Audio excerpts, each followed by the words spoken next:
Dieu.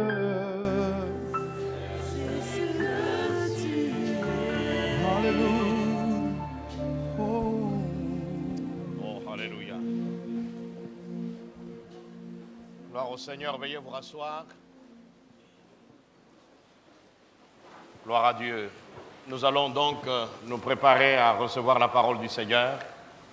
Je vous prie d'incliner très respectueusement vos têtes devant celui qui nous rassemble ce matin dans sa maison pour demander à ce que par son esprit, il puisse disposer nos cœurs à recevoir sa parole.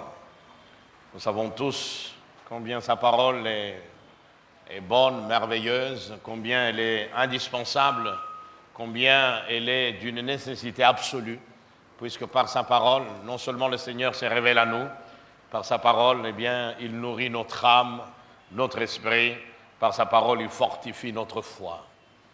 Alors, préparons-nous, disposons nos cœurs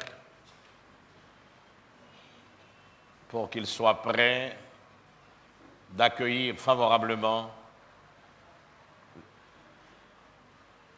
tout ce qui va sortir de la bouche du Seigneur via son serviteur. Oui, c'est devant toi, une fois de plus,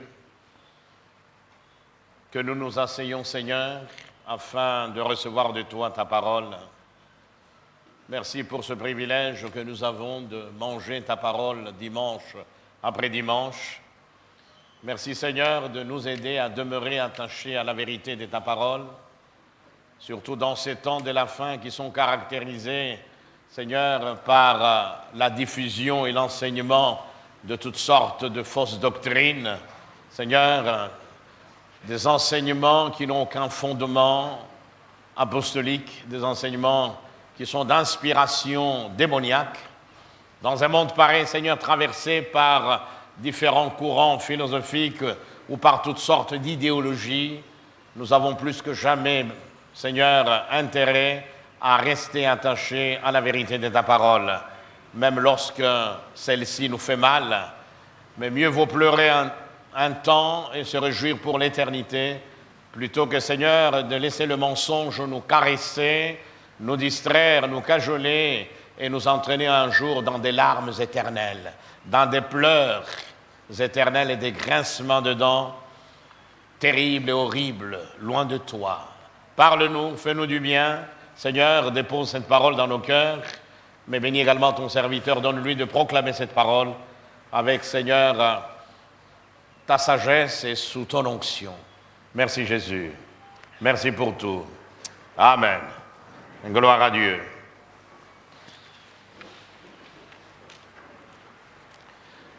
Lorsque nous amorçons un voyage à travers les Saintes Écritures, eh bien, il y a une chose ou plusieurs choses qui nous interpellent, c'est que le Dieu de la Bible est un Dieu qui est proche de son peuple. C'est un Dieu qui est toujours là pour répondre aux besoins de ceux qui lui appartiennent, toujours prêt à intervenir d'une manière ou d'une autre pour les arracher à un danger.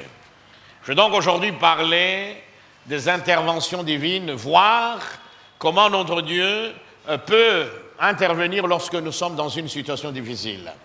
Et le but ici, c'est que chacun de nous comprenne qu'il est tout à fait aberrant, qu'il est tout à fait dangereux de pouvoir élaborer des modèles, des espèces d'algorithmes, voyez, à partir desquels on dirait, tiens, dans chaque situation, voilà comment Dieu interviendra ou interviendrait. Dieu ne peut pas être confiné à un modèle. Il agit selon son bon vouloir. Et vous verrez à travers toute l'Écriture qu'il n'agit pas toujours de la même manière lorsqu'il intervient pour secourir l'homme, lorsqu'il intervient pour secourir son peuple, se trouvant dans un danger, se trouvant face à un obstacle majeur. Nous allons donc parler des interventions divines et aujourd'hui, je voudrais attirer votre attention sur une réalité telle qu'elle se trouve dans la parole de Dieu, à savoir intervention divine, la nuit où l'ange n'est pas venu. Eh oui, la nuit où l'ange n'est pas venu. En d'autres mots, la nuit où le ciel est resté fermé. Et pourtant Dieu est celui qui a promis d'être avec nous et de pourvoir à tous nos besoins, n'est-ce pas? Oui, la nuit où l'ange n'est pas venu. Nous allons lire dans Actes chapitre 12.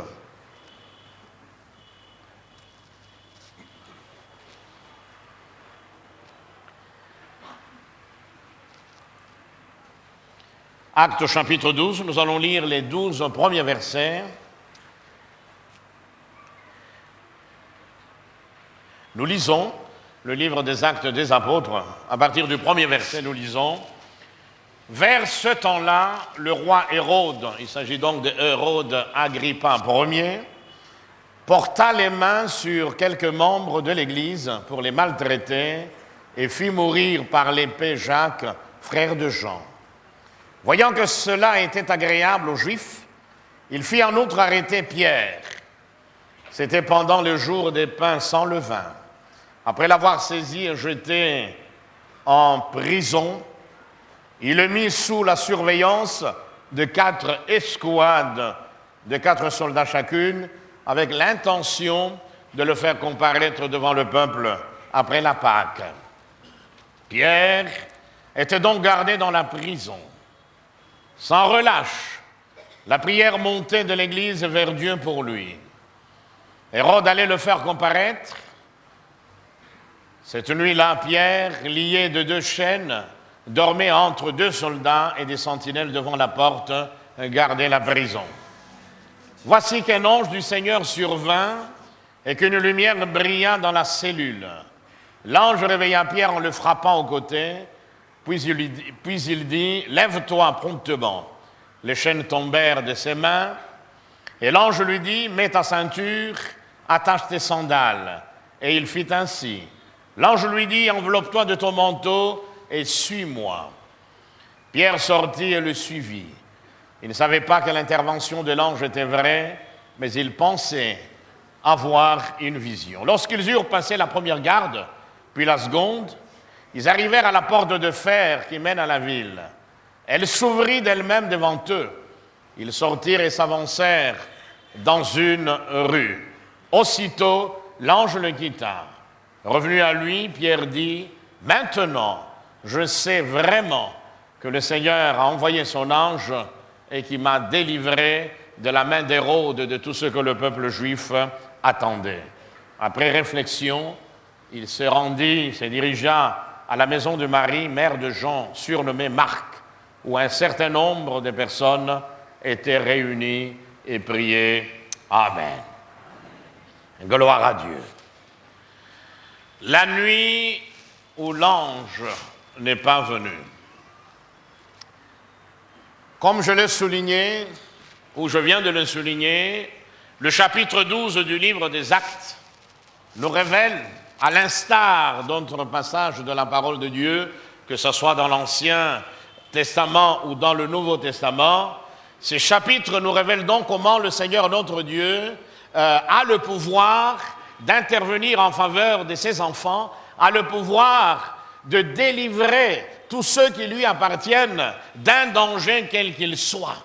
Et oui, avec ce Dieu-là, mes amis, nous pouvons nous attendre à une délivrance, à une libération. Nous pouvons nous attendre à expérimenter la victoire, et ce, quelle que soit la nature de l'épreuve. C'est une des caractéristiques du Dieu de la Bible. C'est un Dieu qui peut tout, absolument tout. Alléluia. Il est capable de trouver des solutions là où il n'y en a pas, car avec lui, tout est possible. Il est celui qui appelle à l'existence de choses qui n'existent pas. Lorsque les uns et les autres disent « oui, dans ces contextes, oui, dans cette situation difficile », eh bien, il n'y a pas de solution. Lui peut en créer. Et gloire au Seigneur. Alléluia. Donc, nous voyons à travers ce chapitre 12 comment le Seigneur a envoyé son ange pour délivrer un de ses serviteurs, en l'occurrence l'apôtre Pierre, qui avait été donc arrêté, qui avait été lié et jeté en prison, tout cela parce qu'il prêchait, il annonçait la parole de Dieu. Et Hérode, pour plaire aux Juifs qui étaient foncièrement opposés à l'évangile du Christ, a donc fait arrêter cet homme et l'a fait garder en prison le temps de le faire comparaître devant lui et puis ensuite de l'exécuter. Ce passage, en somme toute, eh bien, s'articule autour de cette façon, de cette manière extraordinaire que Dieu a utilisée pour délivrer son serviteur. Tout tourne autour de ça, alléluia. En d'autres mots, il y a au cœur de ces passages cette délivrance glorieuse, cette délivrance extraordinaire qu'a fait l'objet Pierre de la part de son Dieu. Délivrance qui nous montre une fois de plus, mes amis, que le Seigneur est toujours là à nos côtés, peu importe la situation dans laquelle nous nous trouvons, peu importe l'impasse, mes amis, dans laquelle nous nous trouvons, peu importe les événements qui nous entourent, dès lors que nous lui appartenons, eh bien, nous devons savoir qu'il est avec nous. Il a promis. Il nous a donné cette promesse d'être avec nous jusqu'à la fin de temps. Et celui qui nous a fait cette promesse, devrais-je vous le rappeler, s'appelle fidèle et véritable. Ça veut dire qu'il se tient toujours, mais allons toujours derrière sa parole pour l'accomplir. Gloire à Dieu. Il a donc, dans cette situation difficile, dans ces moments d'épreuve terribles, mes amis, eh bien, il a envoyé son ange pour délivrer Pierre, pour le libérer de la prison et lui permettre de recouvrer la liberté et de poursuivre le ministère auquel il avait été appelé, le ministère de prêcher, d'annoncer le royaume de Dieu un peu partout. Gloire au Seigneur. La Bible déclare à propos des anges que ce sont des esprits, mes amis, au service de Dieu, envoyés pour exercer un ministère en faveur de ceux qui sont appelés à hériter du salut. Les anges, les bons anges évidemment, eh bien, sont là comme des instruments que le Seigneur utilise pour pouvoir accomplir une œuvre en faveur de ses enfants. C'est pourquoi il est strictement interdit d'adorer un ange, quel que soit son rang. Voyez-vous, tous ceux qui se livrent à un culte quelconque par rapport aux anges, mes amis, se mettent sous la colère de Dieu. Il n'y a qu'un seul qui mérite l'adoration, qui mérite la louange, qui mérite que l'humanité tout entière ploie ses genoux devant lui. Celui-là, eh bien, c'est celui qui est assis sur son trône et qui règne au siècle des siècles, à savoir Jésus-Christ de Nazareth, le Fils de Dieu. Celui que nous devons adorer, pas un ange, mes amis, car les anges sont là pour servir l'Église de la part de Dieu, pour arracher au danger, pour apporter une parole, pour intervenir de la part du Seigneur. Que Dieu soit béni. Donc, nous pouvons trouver à travers toute la Bible des cas, des exemples d'intervention de Dieu en faveur de son peuple. Toute la Bible est remplie des histoires merveilleuses. Toute la Bible est remplie, mes amis, des exploits extraordinaires du Dieu de Moïse en faveur de tous ceux qui croient en lui. Mes amis, nous avons tout intérêt à rester attachés à lui, quelle que soit la décision des hommes. Tant que lui n'a pas encore décidé, eh bien, soyons en paix.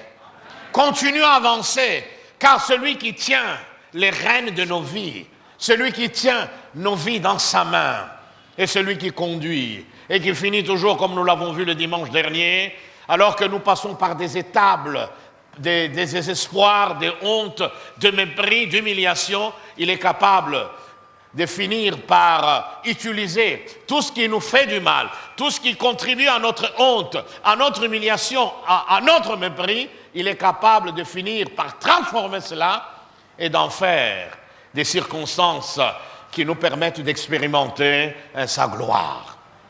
Je vais épingler juste quelques exemples très rapidement d'intervention de Dieu formidables, redoutables en faveur de ses serviteurs. Prenons le cas de Daniel. Vous connaissez que cet homme, à un certain moment, a été confronté à une situation très difficile. Il devait faire un choix. Évidemment, il avait été exilé avec d'autres Juifs à Babylone, loin de sa patrie. Et là, le roi Nebuchadnezzar, qui était donc un grand roi babylonien, ou Nebuchadnezzar, c'est la même chose, et piqué je ne sais par quelle abeille des ténèbres, a promulgué un édit selon lequel tout le monde devait adorer une énorme statue qu'il avait fait construire à Babylone, une statue d'or. Pendant 30 jours, eh bien, personne ne pouvait adresser de prière ni à un homme, ni à d'autres dieux qu'à Nabuchodonosor, lui seul. Évidemment, c'était un choix difficile. Fallait-il, mes amis, se compromettre au risque de se mettre Dieu à dos, ou fallait-il rester fidèle, quitte à endurer la colère de ce roi impie, de ce roi païen? Mais Daniel avait choisi, mes amis, de continuer à servir le Seigneur comme si de rien n'était. Alléluia. Rien n'a pu arrêter cet homme qui est resté fidèle et persévérant jusqu'au bout. Il fut donc arrêté et jeté dans la fosse aux lions. La fosse aux lions, à l'époque de Daniel, quand on le jette dans la fosse aux lions, ce n'était pas le roi Nebuchadnezzar, c'était le roi Darius le Mède. C'est-à-dire, à cette époque-là, Nabuchodonosor n'était plus, c'est avec ces trois amis, je reviendrai là-dessus. Donc le roi Darius le Mède, qui entre-temps est monté sur le trône, a fait arrêter Darius, voyez-vous, parce qu'il fallait adorer cet homme-là, ce roi Mède. Il l'a jeté en prison, et là, comme pour le narguer, et plutôt dans la fosse aux lions, il passe, là où il y avait le lion, il ose parler à Daniel. Voyez-vous, Daniel, le serviteur du Dieu vivant, ton Dieu que tu sers avec persévérance, eh bien, as-tu pu te délivrer des lions? Il s'attendait à ce que personne ne réponde, n'est-ce pas? S'attendait à ce que, rien ne se passe parce qu'il était censé avoir été mangé par les lions. Mais à sa grande surprise, mais aussi à sa grande stupéfaction, Daniel répond, « Mon Dieu a envoyé son ange et fermé la gueule des lions qui ne m'ont fait aucun mal. » Dans cette fosse aux lions, face au rugissement de ces prédateurs, de ces carnivores, le Seigneur a veillé sur son serviteur. Il a envoyé un ange qui a paralysé les lions, qui les a rendus tellement dociles que ces lions n'ont pas pu accomplir leur macabre besogne. Voyez-vous, Dieu est intervenu par l'envoi d'un ange. Gloire à Dieu. Mais avant ça, avec Nebuchadnezzar, le grand roi de Babylone, les trois amis de Daniel, Shadrach, Meshach et Abednego, eux aussi résolurent de ne pas se compromettre dans leur marche avec le Seigneur. Voyez-vous, ils avaient été liés, puisqu'ils avaient désobéi à l'ordre du roi, ils avaient été liés. Ils avaient été jetés dans une fournaise ardente. Tout le monde s'attendait que, l'histoire de ces trois jeunes juifs s'arrête là. Pour le gens de Babylone, c'était fini. Mais au cœur de la fournaise, Dieu est intervenu en envoyant un quatrième homme. Alors que le roi était là, que voit-il? Il voit non seulement trois jeunes gens qui étaient tout à fait libres et qui marchaient, les liens sont tombés, il a eu à voir un quatrième homme, et lui-même va dire, mais ce quatrième homme ressemble à un fils de Dieu. Et plus tard, il reconnaîtra en disant que le Dieu de Shadrach, de Meshach et d'Abednego a envoyé son ange et délivré ses serviteurs. Alléluia. Gloire à Dieu. Et enfin, dans le Nouveau Testament, le texte que nous avons lu, c'est la même chose. Nous voyons là un homme de Dieu qui est dans une situation difficile. Il est lié, il est enchaîné, il est jeté en prison en attendant son exécution, sa mise à mort. Mais cette nuit-là, quelque chose va se passer. Le Seigneur envoie son ange, n'est-ce pas? Et l'ange délivre Pierre. Amen. Alléluia. Gloire à Dieu. Nous connaissons très bien cette histoire. En tout cas, pour tous ceux qui sont familiers avec la parole de Dieu, tous ceux qui la lisent régulièrement, systématiquement, sont tombés d'une manière ou d'une autre, ou un jour ou l'autre, sur ce passage formidable de l'intervention glorieuse et miraculeuse de Dieu en faveur de Pierre. Mais l'histoire sur laquelle j'aimerais attirer votre attention est une histoire particulière, car dans cette histoire-là, il n'y a pas d'intervention de l'ange. Le ciel est resté silencieux. La nuit est restée obscure, aussi sombre qu'un trou noir. Comment est-ce possible? C'est donc l'histoire de Jacques. Jacques, le frère de Jean, tous deux apôtres du Christ, tous deux fils de Zébédée. C'est sur l'histoire de cet homme que j'aimerais attirer notre attention. Une histoire qui se termine par une tragédie, ce que nous pourrions considérer comme étant une tragédie, puisque Jacques est mis à mort par Hérode. Une histoire d'exécution, une histoire d'une nuit où l'ange n'est pas descendu. Comment est-ce possible? Les deux, Pierre et Jacques, servaient Jésus-Christ de Nazareth, oui ou non? Les deux avaient été touchés par la grâce de Dieu. Les deux avaient répondu à l'appel du Seigneur de croire en lui et puis un jour d'être à son service. Les deux avaient reçu l'apostolat. Voyez-vous? Les deux ont fait partie, Pierre et Jacques évidemment, de ce cercle intime, de ces hommes en qui le Seigneur a investi beaucoup pour que plus tard, ils deviennent le porte-flambeau du royaume de Dieu dans leur pays, dans l'Empire romain. Tous deux se retrouvent dans la même situation, face à un même roi, un roi impie, Hérode Agrippa Ier. Tous deux sont jetés dans la prison, pour les mêmes motifs, n'est-ce pas? Sur la même terre d'Israël. Tous deux, ayant reçu la même grâce. Mais regardez, mes amis, comment le Seigneur intervient. L'un meurt, le ciel est resté fermé. La nuit est restée silencieuse, aussi terrible, aussi horrible pour Jacques. Cette nuit-là, aucun ange n'est venu à son secours. Voyez-vous? Oui, la nuit où l'ange n'est pas venu est une réalité, mes amis, sur laquelle j'aimerais attirer notre attention. Et ainsi permettre à certains d'entre nous pourquoi, face à certaines situations, nous avons l'impression que le Seigneur nous abandonne. Nous avons l'impression que le ciel n'entend pas. Et si nous ne faisons pas très attention à ce qui arrive souvent, eh bien, les gens finissent par se culpabiliser. Peut-être que j'aurai un péché caché quelque part. Peut-être que je serai coupable de ceci ou de cela. Peut-être que je ne prie pas assez. Peut-être que je ne gêne pas assez, puisque c'est le cas aujourd'hui. Aujourd'hui, les grâces de Dieu, mes amis, sont monnayées. Aujourd'hui, les gens recourent à des espèces d'indulgences, comme dans cette période obscure de l'Église, il y a quelques siècles. Les gens pensent que parce qu'ils ont prié 3 heures, alors le Seigneur se voit dans l'obligation d'agir. Pas du tout. Tout n'est que grâce. Oh, alléluia. Certes, nous devons avoir une vie de prière. Même avec cette vie de prière, nous ne devons jamais croire que Dieu agit parce qu'il a vu que nous avons une vie de prière extraordinaire plus que tout le monde. Non, il agit parce qu'il nous aime. Il agit parce que c'est dans sa nature de se faire plaisir en nous faisant plaisir. Revenons à notre texte. Luc, qui a écrit à la fois l'évangile qui porte son nom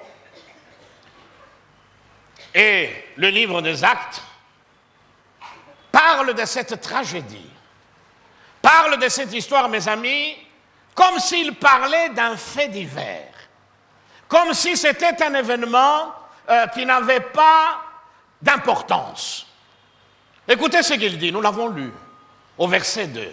Hérode fit mourir par l'épée Jacques, frère de Jean. Point barre.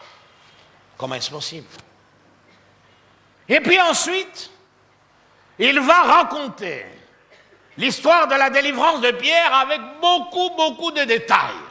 L'ange donne un coup à Pierre, il le réveille, il lui dit « mets tes sandales », et puis après, eh bien, attache ton manteau, et puis suis-moi, et puis attends, fais ceci, beaucoup de détails. Mais pour parler de la mort de Jacques, qui avait reçu le même Jésus, au sévri duquel il se trouvait, cet homme utilise juste une petite phrase. Il en parle de manière très laconique, en peu de mots. Et la question que nous pourrions nous poser est celle de savoir, était-ce par décence, par pudeur, pour ne pas choquer, voyez-vous, que cet homme a fait l'économie des mots lorsqu'il parle de la mort, de la mise à mort de Jacques, frère de Jean, apôtre de Jésus-Christ? C'est une question qui vaut la peine d'être posée, oui ou non? Voyez-vous, j'essaie d'attirer votre attention sur de petits détails de la parole de Dieu. Voyez-vous, pour que nous découvrions que même avec un récit comme celui-là, il y a des enseignements extraordinaires à tirer. En tout cas, est-ce par décence? Est-ce par pudeur? Toujours est-il que, quand nous lisons le chapitre 12 du livre des Actes, nous sommes plus attirés par la nuit glorieuse de Pierre, plus que par la nuit sombre, par la nuit obscure de Jacques, oui ou non? Oui ou non? Eh oui. En effet, l'éclat qui émane de l'intervention de Dieu en faveur de Pierre éclipse la nuit qu'a connue Jean, plutôt Jacques. En tout cas, Luc est très bref lorsqu'il raconte ce qui est arrivé à l'apôtre Jacques.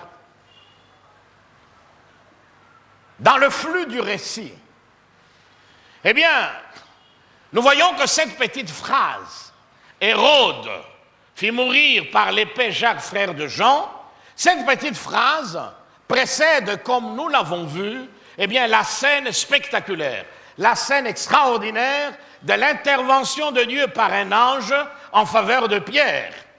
Pierre est sauvé de la prison par une intervention miraculeuse. Voyez-vous, un gloire au Seigneur. Et nous pouvons alors comprendre ce que Pierre dira plus tard. Lorsqu'il dira ceci, le Seigneur sait délivrer de l'épreuve les hommes pieux.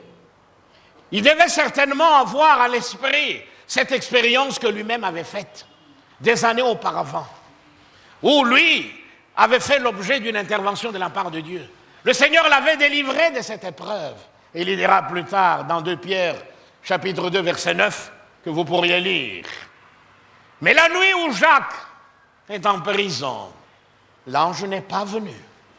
La nuit où Jacques est dans l'épreuve, comme Pierre, du reste, le ciel n'a pas bougé. Jacques était quasiment seul. Et pourtant, je suis plus que certain, mes amis, que cet apôtre bien-aimé du Christ, ce disciple du Seigneur, a eu à prier afin que le Seigneur puisse le visiter et le délivrer de cette épreuve. Même en envoyant un ange. N'oubliez pas qu'il a vécu avec le Seigneur pendant quelques années. Il a été là lorsque les disciples lui ont dit « Seigneur, apprends-nous à prier », n'est-ce pas? Donc, à plus d'une fois, il a vu son maître prier. Il a vu son Seigneur mener une vie de prière, marquée par la prière, par l'extraordinaire et le surnaturel.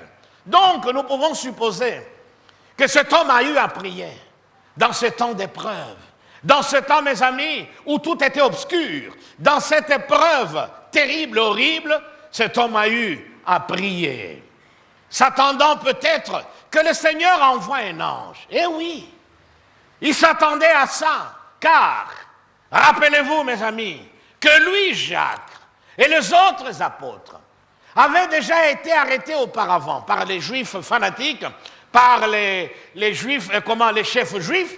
Ils avaient été jetés en prison. La Bible nous dit dans Actes chapitre 5 que le souverain sacrificateur est le parti des Sadducéens. Il y avait quelques partis, le parti politique et religieux, attention, des Hérodiens, des Sadducéens, il y avait le parti des pharisiens, etc. Et donc, le parti des Sadducéens et le souverain sacrificateur s'élevèrent, nous dit la Bible, remplis de jalousie, portèrent les mains sur les apôtres et le jetèrent dans la prison. Écoutez ce qui suit. Mais pendant la nuit, un ange du Seigneur a ouvert les portes de la prison et les a fait sortir. Jacques était là, lors de cette intervention. Un ange est venu, il a ouvert les portes. Alors que le Sanhédrin, les responsables juifs, attendaient de les juger le lendemain, cette nuit-là va être une nuit de gloire. Ils vont être délivrés de la prison. Et l'ange va même leur dire, allez au temple et continuez à prêcher la bonne nouvelle. Et ils sont sortis, miraculeusement. Et le lendemain, ils étaient au temple. Quand les chefs religieux envoient la police du temple, enfin les policiers et tout ça, ils trouvent que la prison était vide. Parce qu'un ange du Seigneur était passé par là. Oui, pour Jacques, il y avait tant de raisons de croire que le Seigneur était capable, dans cette nuit-là, d'agir, puisqu'il avait déjà agi auparavant. Mais pour lui, pas d'ange. L'homme est en intercession. L'homme attend. Seigneur, je me souviens, tu es fidèle. Oh, il y a quelque temps d'ici, nous étions dans la prison. Certes, nous étions nombreux. Aujourd'hui, je suis seul, mais peu importe. Tu n'as pas besoin que nous soyons nombreux pour agir. Il a attendu. Il a attendu.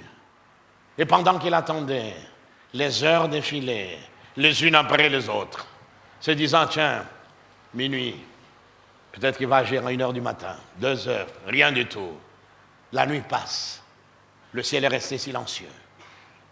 Le ciel est resté fermé. Et puis le matin arrive. Oui, le matin. Au petit matin, l'apôtre du Seigneur est toujours dans sa cellule. L'apôtre du Seigneur a toujours les liens et les chaînes derrière cette prison. Il s'est certainement dit ceci, il n'a pas agi la nuit, rien ne l'empêche d'agir ce matin. Oui ou non? Car le jour et la nuit sont dans sa main. C'est lui qui fixe le temps et le moment où il intervient.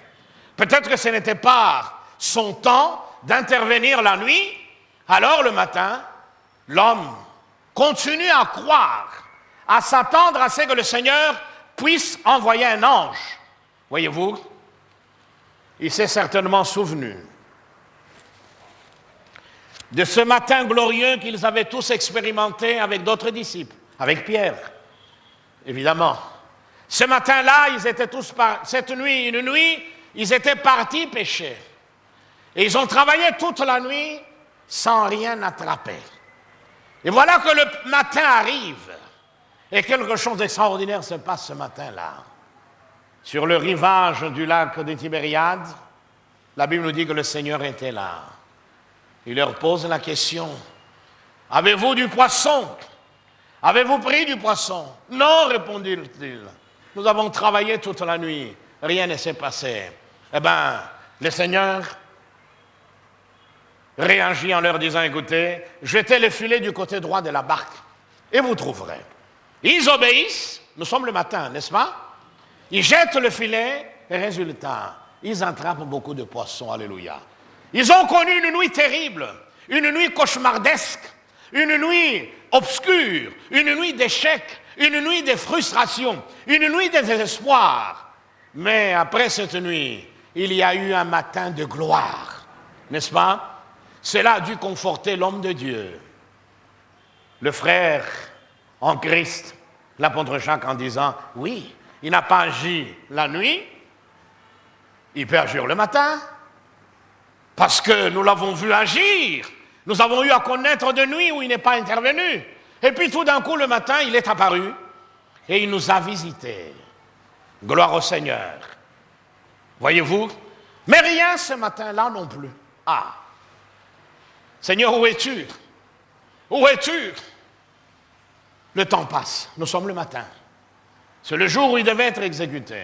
Mais jusque-là, l'espoir était encore là. Nous sommes le matin. Mais le matin n'est pas encore terminé. Mais rien ne se passe ce matin-là, mes amis. Rien ne se passe.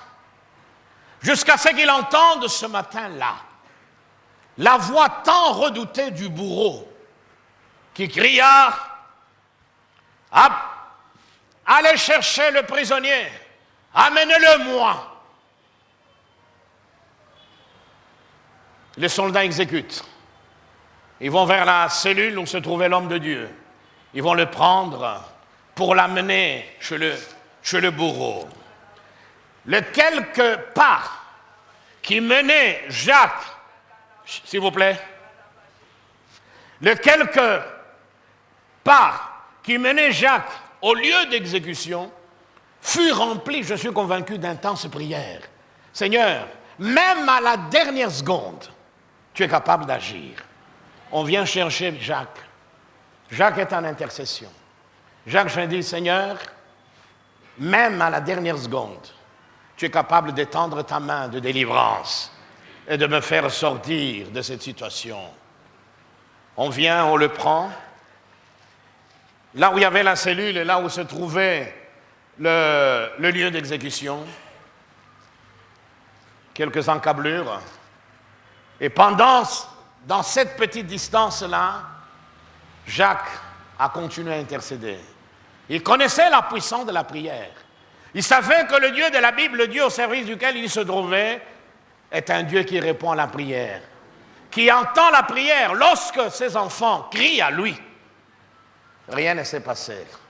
Il est arrivé au lieu de l'exécution.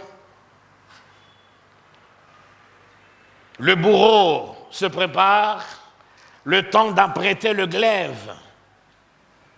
Voyez-vous, l'épée, Jacques continue encore à croire. Il se souvient du récit que nous trouvons dans Genèse, verset 22, d'Abraham avec son fils, là sur le mont Moria. Isaac a été placé sur l'autel, lié, voyez-vous, et au moment où Abraham lève la main avec le couteau pour achever son fils, une voix, l'ange crie, « Arrête !» Il arrête la main et le couteau. Il s'est dit certainement, le bourreau va lever la main, mais le Dieu que je sers, celui en qui je crois, est capable d'arrêter et la main et l'épée, comme il avait fait pour Abraham, car le Dieu d'Abraham, c'est le même Dieu que je sers aujourd'hui. Longue attente. Rien de tout ça pour Jacques. Rien. Pas de voix céleste, comme avec Abraham. Voyez-vous, pour arrêter la main du bourreau. C'est l'angoisse de l'attente. Jacques ferme les yeux.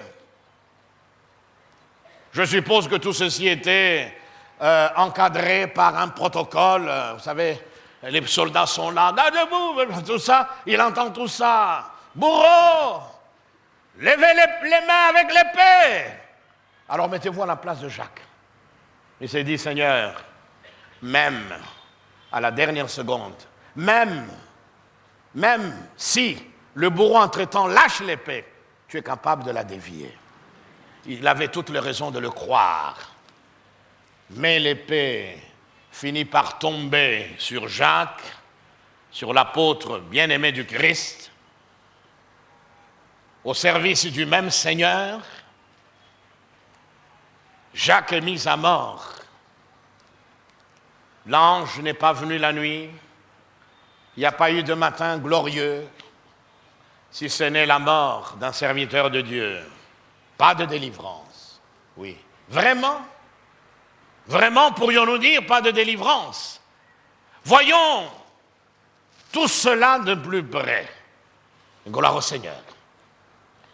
Mais sachons une chose, mes amis, c'est que le Dieu qui a permis à cette épée de s'abattre sur son serviteur Jacques est le même Dieu qui avait ouvert les portes de la prison pour Pierre. C'est le même Dieu qui avait fait sortir Pierre de cette épreuve. Mais comment est-ce possible? Pourquoi Dieu a-t-il laissé mourir Jacques, qui était serviteur comme Pierre? Eh bien, à cette question, mes amis, nous pouvons trouver toutes sortes de réponses. On peut invoquer la notion relative à la souveraineté de Dieu, c'est vrai. Dieu est souverain de faire ceci ou de ne pas faire cela, n'est-ce pas? Oui ou non? Oui, il n'a pas à recevoir des ordres de qui que ce soit. Il est libre de faire et d'agir comme il le veut. Oui, nous pouvons invoquer la souveraineté de Dieu. Tout comme nous pouvons dire, ça reste une énigme. Ça reste un mystère. Vous voyez? C'est difficile de connaître la raison pour laquelle Dieu a laissé cette épée du jugement, cette épée de la méchanceté tomber sur Jacques. Vous voyez? Peu importe la réponse à cette question, mais ce récit nous met face, mes amis, à une leçon difficile que tout enfant de Dieu, tout disciple du Christ doit connaître. Quelle est cette leçon difficile? C'est que Jésus a souvent des priorités différentes de nôtres. Oh, alléluia. Le Seigneur a des priorités qui n'ont rien à voir avec nos priorités. Ce qui nous paraît d'une urgence absolue ne l'est pas forcément à ses yeux. Nous pouvons invoquer toutes sortes de raisons bibliques. Il n'en demeure pas moins que lui, il a son plan. Lui, il a ses priorités. Vous voyez? Jacques pouvait invoquer toutes sortes de raisons pour justifier sa prière en faveur d'une intervention divine, en faveur du secours de Dieu. Il pouvait par exemple dire, Seigneur, la moisson est grande, et il y a peu d'où. Seigneur, nous ne sommes que quelques apôtres, et puis quelques disciples, mais la moisson est grande.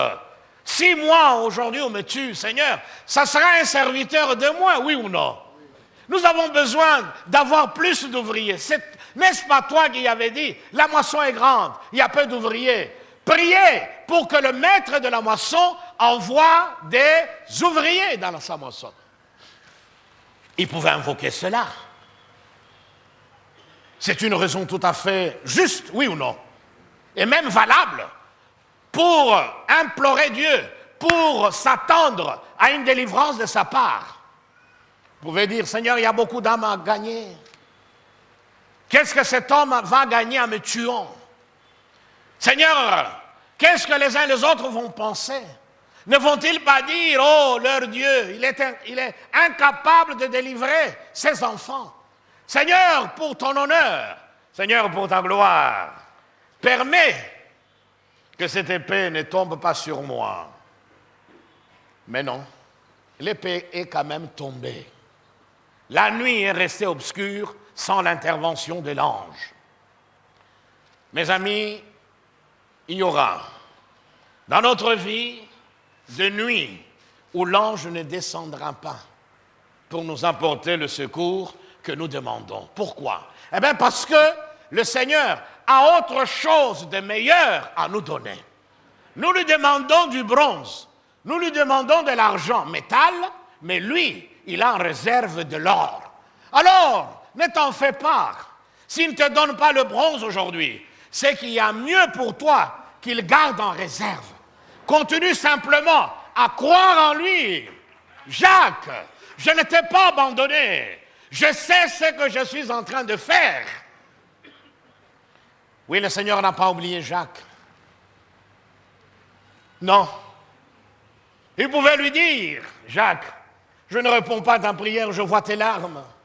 Je vois toute l'humiliation que tu vis en étant serviteur d'un Dieu aussi grand, aussi puissant que je suis, et de se retrouver entre les mains des hommes et de voir ta vie être mise en danger. Jacques, ne t'en fais pas. Je sais ce que je fais. Alléluia. Le Seigneur n'a pas abandonné Jacques, mais en réalité, Jacques va être le premier de 12 apôtres. Il va être le premier de tous ces gens-là à connaître ce pourquoi Jésus avait prié. Dans Jean 17, dans cette prière sacerdotale, verset 24, mes amis, écoutez ce que le Seigneur dit lorsqu'il s'adresse au Père. C'est important. Ça va nous aider à comprendre pourquoi. Pour certaines personnes, face à la mort, nous avons prié, nous avons fait l'onction d'huile, mais ces gens sont quand même partis. Mais pour d'autres, nous avons prié, nous avons fait la même onction d'huile, le Seigneur les a ramenés à la vie. Quelle a été la prière du Père, du Seigneur qu'il a adressée au Père? Père, je veux que là où je suis, ce que tu m'as donné soit aussi avec moi. Pourquoi? Afin qu'il contemple ma gloire, la gloire que tu m'as donnée parce que tu m'as aimé avant la fondation ou la création du monde. Gloire au Seigneur. Je veux que là où je suis, que ce que tu m'as donné soit aussi avec moi, afin qu'il voie ma gloire, la gloire que tu m'as donnée avant la création du monde. Mes amis, il arrivera, d'une manière ou d'une autre, que la prière du Seigneur s'exauce en notre faveur.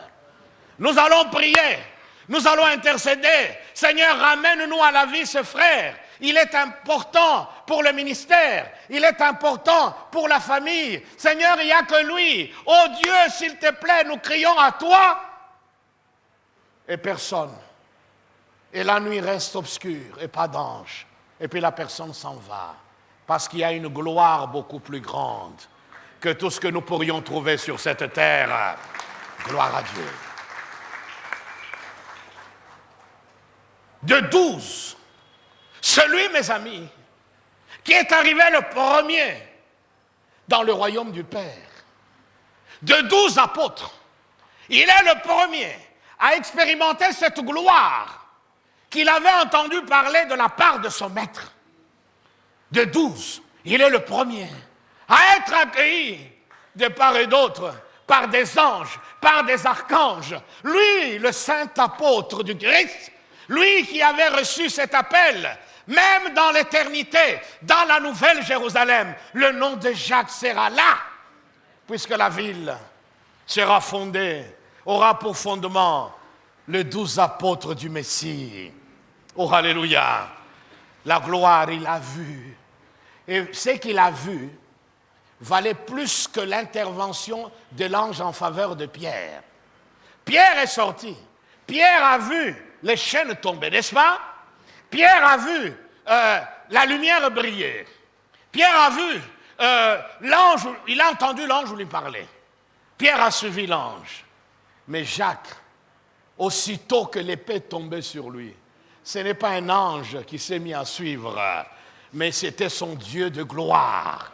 C'était le Seigneur Tout-Puissant, les bras ouverts, qui l'a accueilli, fidèle serviteur. Entre dans la joie de ton maître. Jacques s'en est allé. Mes amis, la délivrance de Pierre de la prison a été remarquable. Mais il allait tout de même mourir plus tard. Il va connaître lui aussi le martyre, non pas à Jérusalem, mais à Rome plus tard. Mais il est quand même mort. Mais quand il est parti de l'autre côté, il a trouvé qui? Jacques l'avait déjà précédé. Jacques était déjà dans la gloire. Jacques marchait. Jacques contemplait la face du Seigneur. Pendant que les autres, subissaient tout, des épreuves, des difficultés, lui était entré dans le repos éternel. Mes amis, Jacques a fait l'expérience de la vraie délivrance. La délivrance par la mort. Alors que Pierre a été délivré de la mort. Voyez? Et Jacques est entré dans la gloire. Que Dieu soit béni.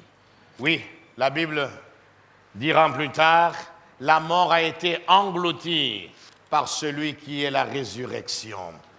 Alléluia. Pour lui, l'attente était telle que il se disait, Seigneur, l'épée va tomber. Mais il était loin de s'imaginer la gloire qui l'attendait de l'autre côté. Mes amis, cette gloire-là n'avait rien à voir avec cette lumière qui a brillé lorsque l'ange est arrivé dans la prison de Pierre. Cette lumière n'avait rien à voir, cette gloire n'avait rien à voir avec la gloire dans laquelle il est entré, non pas pour un temps, mais pour l'éternité. Pierre a fait cette expérience seulement une nuit. Mais lui, il est entré dans la gloire éternelle. Pierre le suivra plus tard, beaucoup d'années plus tard, lui aussi entrera dans cette gloire, mais en arrivant là-bas, il aura une agréable surprise de voir que Jacques les avait déjà précédés. Alléluia. Mes amis, Dieu a un plan pour nos vies. Nous nous attendons à ce qu'il intervienne d'une manière ou d'une autre. Parce que pour nous, cette intervention est vitale. Parce que pour nous, il n'y a pas d'autre choix. Oui, pour nous, il n'y a pas d'autre choix. Pour nous, c'est ce qui nous paraît urgent. C'est ce qui nous paraît fondamental, important. Mais comme nous venons de le voir, le Seigneur, n'a pas toujours le même agenda que nous. Voyez-vous, le Seigneur a des priorités qui sont différentes de nos priorités. Nous pouvons invoquer des raisons valables, mais c'est sa raison à lui qui finit toujours par triompher. Alléluia. Alors, mon frère et ma sœur, prends courage. Tu es dans cette nuit, tu t'attends à ce que l'ange vienne et tu ne comprends pas. Le Seigneur sait ce qu'il fait. Le jour où le moment arrivera, il fera éclater sa gloire. Et là, tu comprendras qu'en effet, tu cherchais un peu de coltan, mais lui, il avait plus que ça. Oh, alléluia. Dieu est bon. Il nous destine à des choses extraordinaires. Il nous destine à une gloire beaucoup plus grande que tout ce qu'il y a sur cette terre.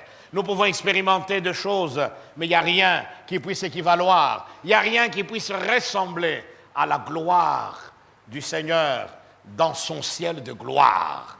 Alors persévérons, allons de l'avant. Qu'il intervienne comme il est intervenu pour Pierre, la nuit où l'ange est venu, à lui soit la gloire. Mais il y aura aussi des nuits où nous ne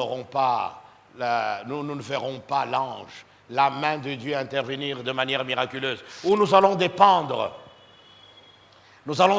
des événements qui nous entourent. Voyez, nous allons dépendre des circonstances qui nous environnent. Ne paniquons pas.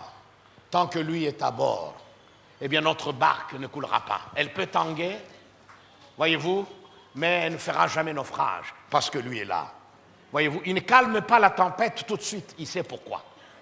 Voyez, quelquefois nous voulons qu'il fasse ceci ou cela dans l'immédiat, etc., parce que pour nous, demain, ça risque d'être trop tard. Avec lui, ce n'est jamais trop tard, mes amis. Il a la totalité du temps dans sa main. Il a tout dans sa main. Oui, il peut t'accorder une grâce qui te permet de vivre en peu de temps ce que les autres ont vécu pendant 20 ans.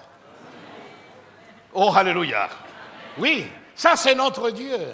Apprenons à lui faire confiance. C'est la nuit, elle est obscure, elle est sombre, mais continuons à lui faire confiance. Que le Seigneur soit béni. Amen. Acclamons son nom.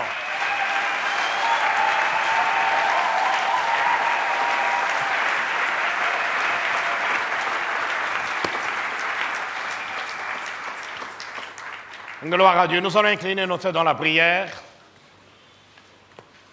Nous rendons grâce à Dieu pour cela.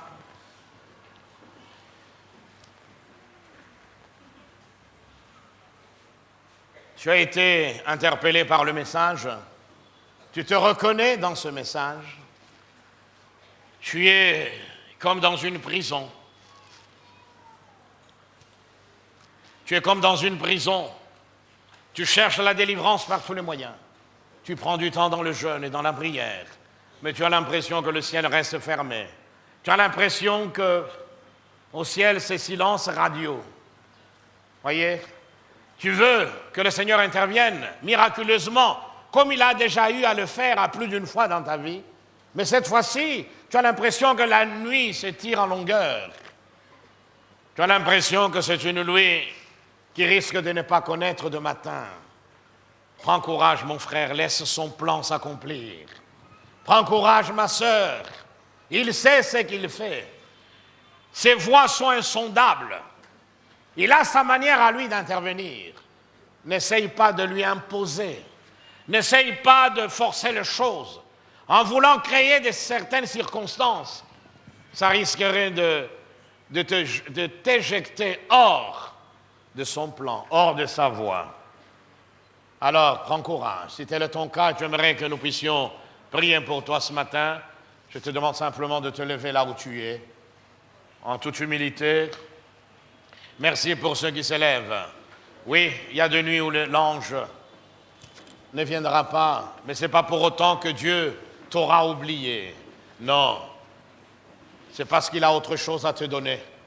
Toi, tu attends un ange, mais lui veut te révéler directement sa gloire. Alors prends courage. Alors tourne-toi à lui. Nous allons prier pour ces bien-aimés qui se sont levés. Père très saint, nous voulons te dire merci pour ta parole. Merci de ce que tu as toujours, Seigneur, une parole à propos. Tu as toujours une parole, Seigneur, pertinente. Et ce matin, tu nous as parlé. Ce matin, nous réalisons qu'il y aura de nuits dans nos vies où nous ne connaîtrons pas d'intervention miraculeuse, telle que nous l'aurions souhaité, Seigneur. Tout cela parce que toi, tu auras autre chose de plus que cela. Alors je prie pour que tu poses ta main sur tous ces bien-aimés. Seigneur, encourage-les, fortifie-les, ô Dieu, qu'ils ne se relâchent pas dans leur marche avec toi, qu'ils continuent à te faire confiance, alors que même la nuit dans laquelle ils se trouvent est de plus en plus sombre. Alors même, ô Dieu, la nuit dans laquelle, ou la nuit qui les environne, est de plus en plus angoissante, donne-leur la paix qui vient de toi. Donne-leur la force de persévérer jusqu'au jour où tu vas ouvrir le ciel et où tu vas envoyer ta gloire. Bénis chacun d'eux, Seigneur, et donne-leur d'avancer en s'appuyant sur toi, en ayant les yeux rivés sur toi. Merci Jésus. Merci d'être celui qui intervient d'une manière ou d'une autre en nos faveurs et de nous délivrer de toute preuve, Seigneur, de la manière dont tu auras choisi. Merci pour tout. Merci Seigneur. Veuillez vous rasseoir. Nous voulons aussi, Seigneur, alors que nous avons nos têtes baissées devant toi, te recommander ce moment destiné aux offrandes. Veuille bénir, Seigneur, les paniers alors qu'ils vont circuler à travers la salle. Merci pour ce privilège que nous avons de pouvoir, Seigneur, ô Dieu, contribuer à l'avancement de ton règne sur cette terre, de pouvoir contribuer, ô Dieu, à l'épanouissement et au rayonnement de ton œuvre ici à la borne et au travers de la borne. Merci pour tout. Merci, Seigneur. Amen. Que le Seigneur vous bénisse.